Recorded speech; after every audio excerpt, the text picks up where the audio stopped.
Hey there, baseball fans. Nathan Rohde and Shooter Hunt here with another edition of Coffee and Curveballs. We got more recruiting stuff for you, continuing with the Southeastern Conference. Today we're going to look at the Eastern Division, and we're starting off with the defending national champions in the Florida Gators. Breaking news, they have a ridiculous recruiting class, Shooter. They sure do, and it's led by big old Mason Denneberg. Two-way guy, could probably catch end pitch if he wanted to, although his future may be on the mound in the first round come June this year. But it's a big, long, loose, athletic pitcher, up to 97. I don't know, do you have any at 98 this year? I haven't seen 98 out of him personally, but I wouldn't be shocked if he has done it or will do it. No, and especially a guy who's been behind the plate so often, who hasn't devoted all that time to pitching.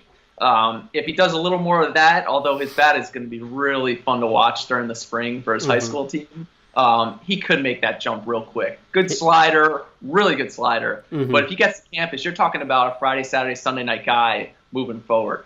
No Who doubt. else they got? No doubt. Easily a weekend rotation guy, for the Gators that could also contribute with the bat, whether it's his DH or even behind the plate because, like you said, he's athletic. He's more than capable back there. If you're looking for kind of a litmus test, look back to just last year with Hagen Danner. I think it's a similar kind of debate as to, whether he's a catcher or a pitcher, but I think Mason Denneberg is better. Like, everything grades out better for Mason Denneberg. So if you take Hagen Danner, just invented a player there. If you take Hagen Danner and dial it up a little bit, I think you get Mason Denneberg. A quick story about Denneberg for me. First time I saw him, he came up for the NTIS at USA Baseball.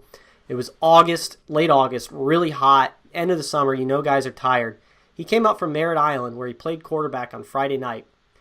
Got in the car. His dad drove through the night as he slept in the car. Got to USA Baseball the following morning. From where he lives, it's like an 8-hour drive. Met up with the coach in the parking lot to get his T-shirt jersey. Went out, played in the heat, caught 4 innings, turned around the next day and pitched and was up to 92. And he was a rising junior at the time. So I love this guy. He's legit. I don't know which way it's going to fall yet for him, whether it's pitcher or catcher. But he's pretty good, and the chances of the Gators getting him are pretty slim, I would say. But you know what? It doesn't really matter too much because this class is so deep for them. They just reload nonstop. And I know a guy that I've really liked for a while now is Roberto Pena, another two-way kid who at the plate kind of looks like Miguel Cabrera up there. Just the way he stole it from me. I was going to bring that up. He just sets up like that and just has that feel for the barrel, looks so comfortable in the box, but also on the mound, really knows what he's doing out there. With a changeup, slider, fastball, he's run up in the low 90s. I don't know how they're going to use him if he gets to campus, as a starter or a reliever who come in from third base or wherever he's at. But he's a guy that I really like. Yeah, he's definitely a legitimate two-way guy. I've seen him hit for power to the opposite field, and you're right, he does look like Cabrera up there. It helps that he wears number 24 as well, but everything about him, the setup, the approach, you look at it, and just the way that he carries himself, that Miguel Cabrera is his favorite player, just by the way that he kind of carries himself on the field. He's been watching him for a long time and really emulates him. Like you said, Denneberg, a guy that's probably not going to get to campus, but it doesn't, quite matter. A couple other guys that might not get to campus are guys like Connor Scott, a really toolsy, athletic outfielder, can really hit. Missed some time over the summer, had an emergency appendectomy, so he didn't get as much time on the circuit as his peers, but he's a guy that I can see really taking off in the spring. A guy like Lyon Richardson I could see making it to campus. He's got a really electric arm, but he's one of those undersized guys, so scouts might be a little hesitant to pull the trigger on him right now. But Kendrick Kalau, good hitter, corner outfield type. Definitely can see a guy like him getting to campus. Pena, I'd kind of be on the fence about. But for me, a big key for this class is going to be Anthony Siegler. He's a late commit to Florida, was previously committed to Auburn. there's a good chance that he's not going to get to campus. He's a switch hitting catcher, can really rake. That's all he did this summer, was just absolutely rake everywhere he went, every event against top competition. But he's also a really good defensive catcher behind the plate. Was basically the regular catcher for Team USA at the World Cup in Canada. So and that's big for the staff. Mm-hmm. That's big for the staff at Florida because, Sully's always bringing in those big-time arms. And I know when I go out watching pitchers and seeing underclassmen, I usually write down in my notes, looks like a Clemson arm from Sully's days there. Working quick, smooth, put together. A guy like Lyon Richardson, who I really like with that quick arm. I think Coach O'Sullivan can take him from here and move him up even higher. Mm-hmm. And then you throw in a good defensive catcher who's going to get some pitches for him in that tough SEC. It makes a huge difference. Certainly does. So, as we've always said, another strong class for Florida. It's really going to be interesting to see how it shakes out when it comes to the draft. But, if history is any indication, they've been able to get those guys to campus, kind of like, a Vanderbilt has, in the past. They haven't been hurt too badly by the draft. I mean, if you look just last year with Brady McConnell, looked like a slam dunk first-round pick. Was inconsistent through the spring, so that kind of hurt his stock a little bit. But he's on campus and is very likely to be a top 10 to 15 pick. After his junior year, after 3 years with the Gators. Shoot, I wouldn't mind spending 3 years in Gainesville before doing that, or 2 years in his case. But I don't blame him. No doubt. But next up, we've got Georgia. It's a smaller class for Georgia, but they've already got 10 guys verbally committed out of the 2019 class. So obviously a little backloaded there. But this class, is obviously still a pretty good one. The number one recruit for them is right-hander Cole Wilcox out of Georgia. Big, strong righty. Your typical high school right-hander that you're going to look at the top of the draft. Has the frame, has the stuff, power fastball, electric breaking ball. The chances of him getting on campus, I think, are slim to none. He's a guy that I look at as being, a potential first-round pick, certainly a top 2 rounds guy. So really could see him, signing out of the draft. But, again, if they get him on campus, that would be a huge win for the Bulldogs. And then beyond him, another guy to keep an eye on is Cabrera Weaver, an outfielder from Georgia. Really long, skinny kid. Really, physically, he looks like Billy Hamilton. He doesn't run like Billy Hamilton. But there is that kind of crudeness. Nobody runs like Billy Hamilton, except maybe Byron Buxton. But, he doesn't run like that, but still has some of kind of that crudeness to his game. If everything kind of clicks for him, he could be a really dynamic player. He's a guy that, I think scouts are going to look at and really like because of the athleticism and the projection in him. But I think he would really benefit from going to campus and spending a few years at Georgia. And trying to get some ABs under him before he gets a taste of pro ball. But like we said, smaller class for Georgia, but still 2 pretty big recruits right there in Cole Wilcox and Cabrera Weaver. That's right. But shifting on to Kentucky, Nick Mingione, Roland Fanning, Jimmy Belanger, doing big things at Kentucky, coming on, and I think this is going to be their second full season, if I'm correct. It's the second full season, and the energy don't stop in Lexington. I'll tell you that much. And this class for them, it's bigger, and it's almost a national type class. You got kids from Ohio, Kentucky, New Jersey, Pennsylvania, Colorado. It's all over. But what I really see in it is Bellinger's strengths, which is developing pitchers. He has some guys that he can really work with. Cole Ayers really jumped on the scene last year, and is a guy who I really like the way he obviously could spin it and had command of his secondary stuff. I think that can be a weekend arm for them, and especially with Jimmy Bellinger's track record developing pitchers at Monmouth and Maryland, all the success he's had. I mean, Kentucky now, they're going to have a bit better options being in the SEC and with their new stadium coming along. But guys like Will Gambino from New Jersey and Tyler Burchett from Pennsylvania and Dylan Marshall, big left-hander from Pennsylvania, and Kyle Music from Ohio. It's just a lot of guys who could make that big jump given the right situation, and I think they may. Certainly. And for me, for this class, I look at this list and there's several guys on here that are known to the scouting community when it comes to the draft. Tyler Burchett was at the area code games. Brendan Coaster, pitched at our PBR Fall Championship, but again in Jupiter, so he's been seen plenty. Kyle Music, got a little bit of attention this fall, is really coming on strong. Dylan Marsh was also, at the area code games. These are all guys that are on the radar, but I think there's a really strong chance of them all getting to campus. And when you look at what they can all do as players, the upside that they have, but then say that they're going to get to campus, this could be a really, really strong class for the Wildcats. For sure. And you said it, you touched on it. Coaster's a guy who I saw before anybody was kind of on him. And I'm looking at it like, this kid, the ball's exploding out of his hand. The slider's really breaking off. And when he committed to Kentucky, I told Bellinger and Roland, hey, this is a good dude you guys got coming your way. And we'll see what happens with the draft process, because it seems like his velocity has steadily gone and crept up. But Coaster's a guy who I really like in this class. Absolutely. Shifting over to Missouri, right off the bat, there's one guy I want to talk about. And, these are all seniors that we're talking about. The chance, of them getting to campus next year, you got the whole spring, the draft to go through. But there actually is one kid in this recruiting class that we can guarantee is making it to campus. And that's Ian Bedell out of Iowa, because he is enrolling early. He's actually going to be there this spring. And in school, on campus, pitching for Missouri. So that's a big pickup for Missouri. I really like Bedell. He's athletic, he's got a lot of upside.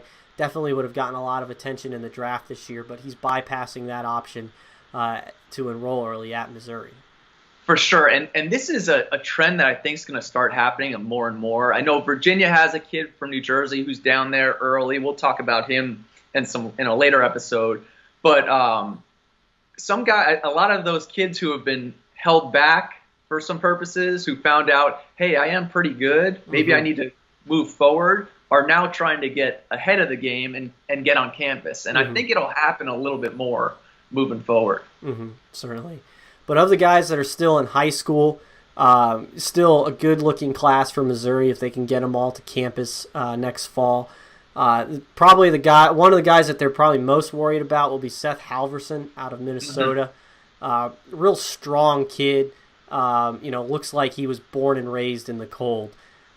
So he's really tough out there. He's got a real strong arm. Has been up to the mid-90s with his fastball. Also can play it, a little infield and handle the bat a little bit. So there's potential that he's a two-way guy for Missouri moving forward. But he's a guy certainly to keep an eye on as a northern arm, throwing with velocity. There's a chance that could continue to tick up in the spring, and some scouts might jump on that, or a team might jump on that and kind of buy him out of going to Missouri.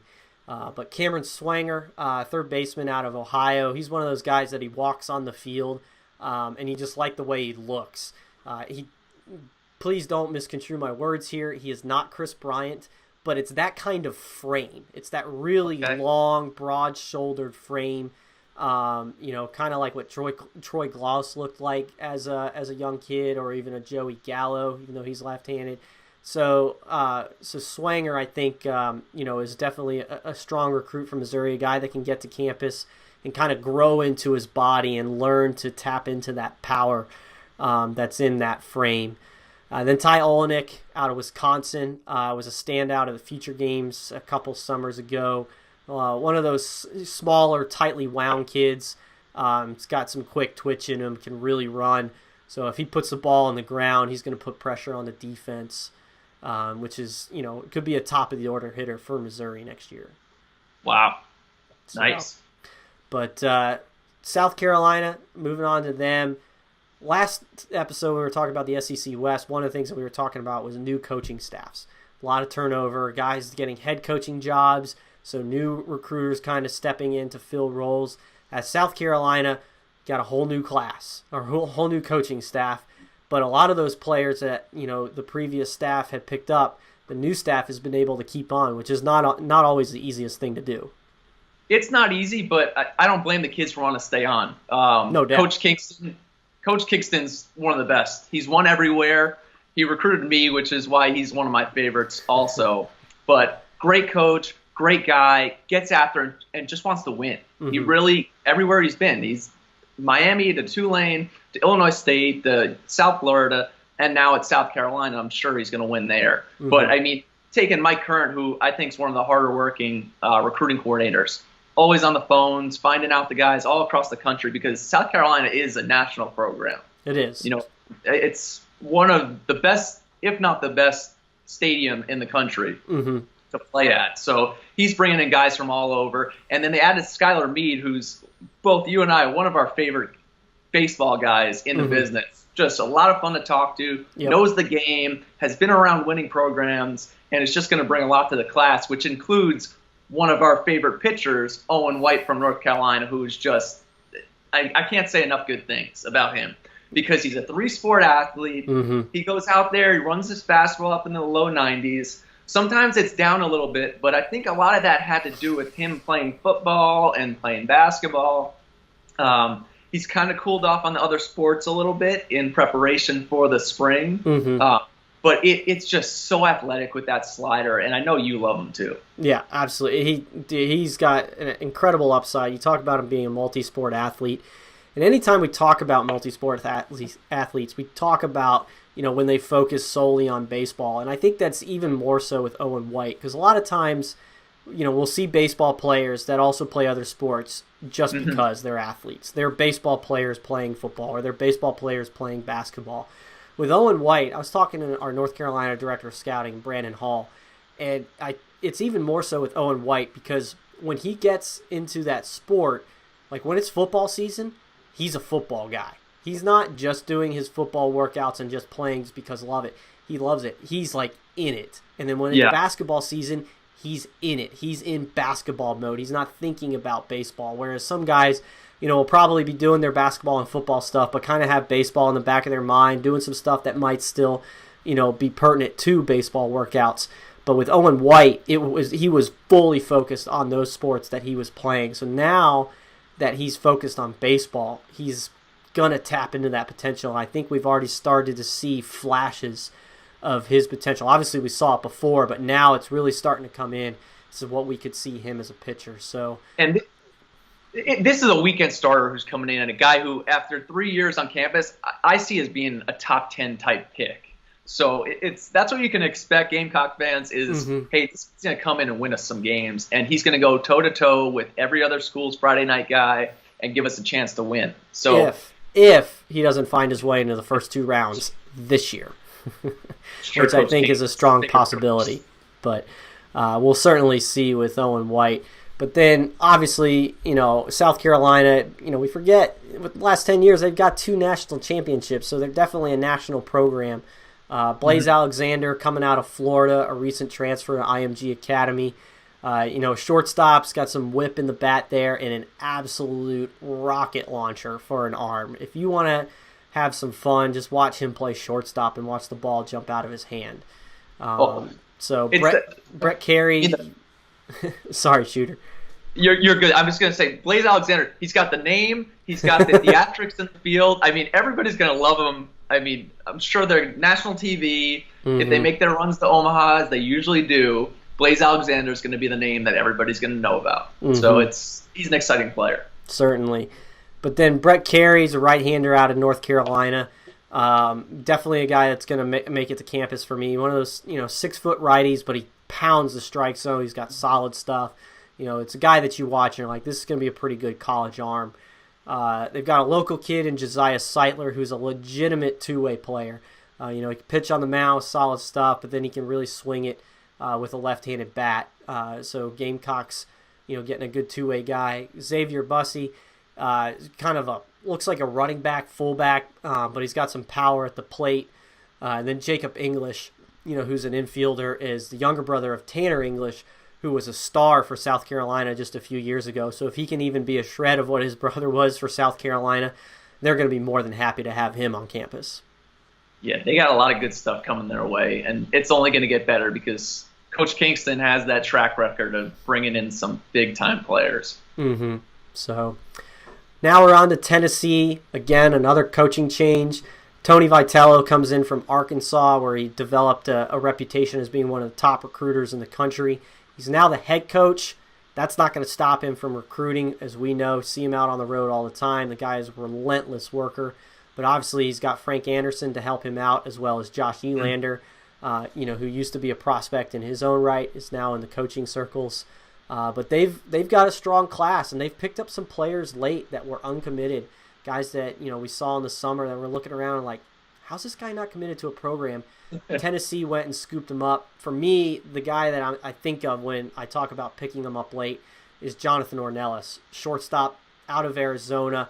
Whether he stays at shortstop or not, there's an argument there. I think he can do it at the very least at the college level. Really good defensive actions, just smooth. He's a below average runner, but he moves well. I like the bat. He can really swing it.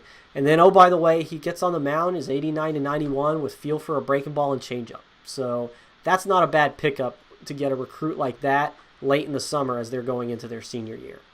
Not at all. And you'd expect nothing less out of Tony Vitello, who's just been an incredible recruiter everywhere he's been and developed talent at the highest level. But Ornelas is a guy I saw in Jupiter where those hands were so twitchy and his wrists were just he was just so good out there, especially for a West Coast kid having to come to the East Coast and play. He couldn't have done more for himself in Jupiter, which Tony B might be sweating out a little bit come draft time again. But yeah, he really might. I can't say enough things. So you got some arms in this class too that are really interesting. Elijah Pleasance, we saw future games a couple summers ago. Really long, skinny frame. Definitely has got some upside there. Tanner Kolep, athletic two-way guy from Wisconsin, who kind of was an interesting story. If you've listened to our podcast, Sean Duncan loves to tell this story about how Kolep, was a position player. Somebody wanted to throw an extra inning. In future games, it was Kolep, and it was one of the better arms that we saw. And then on the other side, it was Seth Halverson, who was like, oh, yeah, I'll throw an inning. Oh, by the way, I can throw really hard, too. But then also Mitchell Parker, left-hander out of New Mexico. It's not the prettiest arm action, but it gets results. He's got a good breaking ball. The arm strength is in there, throwing a fastball. He struck out like 16 in Jupiter for the Canes. Yes. That's some ridiculous number like that. And he was a late add to Tennessee as well. They picked him up over the summer, I believe. But then one more arm that I definitely want to talk about because I, really liked him when I saw him as an underclassman is Camden Sewell, right-hander out of Tennessee. This guy's got some of the best movement I've seen on a fastball out of a high school kid in a while. The secondary stuff, it's got some work to do in there, but certainly a projectable frame. But he's going to break bats and get guys to ground out weekly, day in and day out. And Sean Gilby is a kid from Pennsylvania who Coach Vitello got a little bit later in the process. I think he'll probably end up signing in the draft because he's that type of player. Third base, possibly a catcher, but the bat really plays. Physical, right-handed hitter. If he gets to campus, you're talking about a middle-of-the-order type bat that could help carry the team for a while. Yeah, Gilby's definitely a guy that is going to have some attention this spring. I know some scouts in my conversations have brought up his name, so that's one. Along with Ornelas, potentially even Parker, that I think that Coach Vitello over there is going to really be sweating out come draft time. But as we've said many times before, crazier things have happened. So we'll see how everything plays out come June. But one more team for you in the SEC East. We're doing this alphabetically, so it's not a coincidence that this happened. But what better way to cap off talking about the SEC than talking about the Vanderbilt Commodores in another loaded class? It's hard to imagine a recruiting class being much better or better ever than this Vanderbilt class that they got working here. You're talking about Ethan Hankins, Kumar Rocker, Ryan Weathers, Will Banfield, Austin Becker, Nick Northcutt, Xavier Head. It just keeps going on. Unfortunately, I don't think a bunch of them will get to campus. No. I myself right here can go 1, 2, 3, 4, 5, 6 guys. I would say 6 guys confidently are not getting to campus. Yeah, and then you're talking about it's not too far a stretch for 10 to be gone because a guy who I like, we were talking about it earlier, but Dom Keegan, a catcher from Massachusetts, Mm-hmm. who I think is just outstanding. I watched him in Fort Myers, I guess 2 falls ago now, against a loaded Central Florida Gators team. Matthew Liberatore started the game. Carter Stewart comes in, 1-1 game. Dom Keegan up at the bat. Carter Stewart goes, I think he went fastball in. Dom Keegan, double off the right field wall. You could just sense he was a gamer. And Mm-hmm. those are the type of kids, Massachusetts, I don't know if he plays hockey, but he probably does. And those are the kids that Coach Corbin likes to bring in. Winners, behind the plate, leader. And he's a kid, if he gets to campus, which could struggle because Stephen Hajar goes to his high school, Yep. so he'll get seen quite a bit during the spring. But he's a guy who can really lead this class moving forward. Mm-hmm. Yeah, no doubt. You know, for sure, Keegan is going to get looks at least once a week throughout the spring with Stephen Hajar, you know, being his battery mate. You know, we call it the halo effect, but it's well deserved for Keegan because even if Hajar weren't at his school, scouts would be watching him anyway. But now it just makes it even easier, and you get the added element of seeing how he is as a receiver because he has to catch a high level arm. It's not like you're going to watch a catcher having to catch just an average high school pitcher. You've got Hajar, who is a guy that can throw pretty hard and has a loose projectable arm, so he's going to throw harder. So you're going to get a good look at Keegan and his receiving ability, catching a guy like Hajar. You know what, Rody? I think that like a guy like Ryan Weathers, who just was unbelievable last year throughout the high school season, I think he struck out almost like 2.5 guys per inning or something like that. And he also hits, which is, he does it all. He was very much in the talk for our PBR Player of the Year last year. Yeah, with a ridiculous spring and state tournament, he took over. But he's possibly a guy that maybe gets to campus because, you know, he wants to be a top 10 pick, and if he slips and they're telling him, no, you're more a 20 to 25, and he says, hey, I'm going to be the first overall in a couple of years, maybe he gets to campus, and maybe Kumar Rocker decides, oh, this isn't enough money for me or something like that, and he gets to campus. All of a sudden, it's like, whoa, yeah, these are some dudes that are rolling out. Yeah, in any other year, I would tell you, you're out of your mind. There's no way that's going to happen. But this class, the 2018 high school class, is absolutely loaded with pitching. You know, we talk about a guy like Ryan Weathers. He's running his fastball into the mid-90s. He's a wipeout breaking ball, dominates hitters, pitched for Team USA, was untouchable. And even still, we're talking about him being the third, fourth, or maybe, fifth best left-hander in the country. You know, that's how deep this class is. So the idea of him getting to campus is not out of the realm of possibility just because there are only so many picks in the top couple of rounds where a lot of these guys go and sign, and if they fall beyond that, then it becomes really tough to sign them. There's only so many spots available, and there's more picks there's more players than there are picks. And I think a guy like Austin Becker from Ohio, who it's been a little up and down, I guess, with the velocity, which can get up there 95, 96. Big, long, athletic frame. But he's the type of guy who gets on campus. Coach Scott Brown has a long track record of developing pitchers and taking to that next level. He's a guy, if he gets there, Friday, Saturday night guy who becomes a top 10 pick at Vanderbilt. Yeah, that wouldn't shock me whatsoever. And you're right, Becker, it's been inconsistent. Reports of high velo in the spring. I saw him in June when it seemed like he was kind of tuning up for the summer and he was pitching more in the high 80s. But then again, by the fall, he was into the mid 90s, got that really athletic frame. The secondary stuff, it shows flashes. It's in there. We know it's coming. It's just a matter of him kind of shoring it up. But you're absolutely right.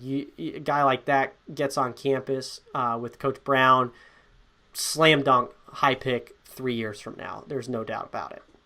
Yeah, for sure. And I think this class has 22, 23 high school guys committed, and it seems like every single one of them could become one of those high-end guys. And especially you get to Vanderbilt, they're just rolling out guy after guy, and just the developmental process that they go through there. They're just, I can't say enough about what they're doing. It's like being part of a major league team. It certainly is. Obviously, a good program that they got going on down there in Nashville. So that's a look at the SEC East.